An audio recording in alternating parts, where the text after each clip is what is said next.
This is Mark Simon of Simon and Berman, and thank you for joining me today on Counselor's Corner.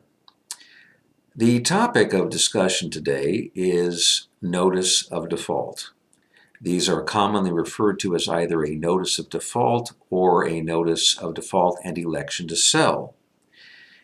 If you have received such a notice, there are many issues and options to consider relative to responding to such a document.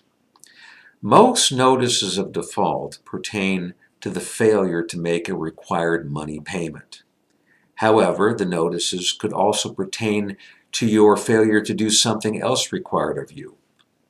Commonly, failure to pay association dues, failure to maintain insurance, things like that, all of which would possibly be a covenant or promise default.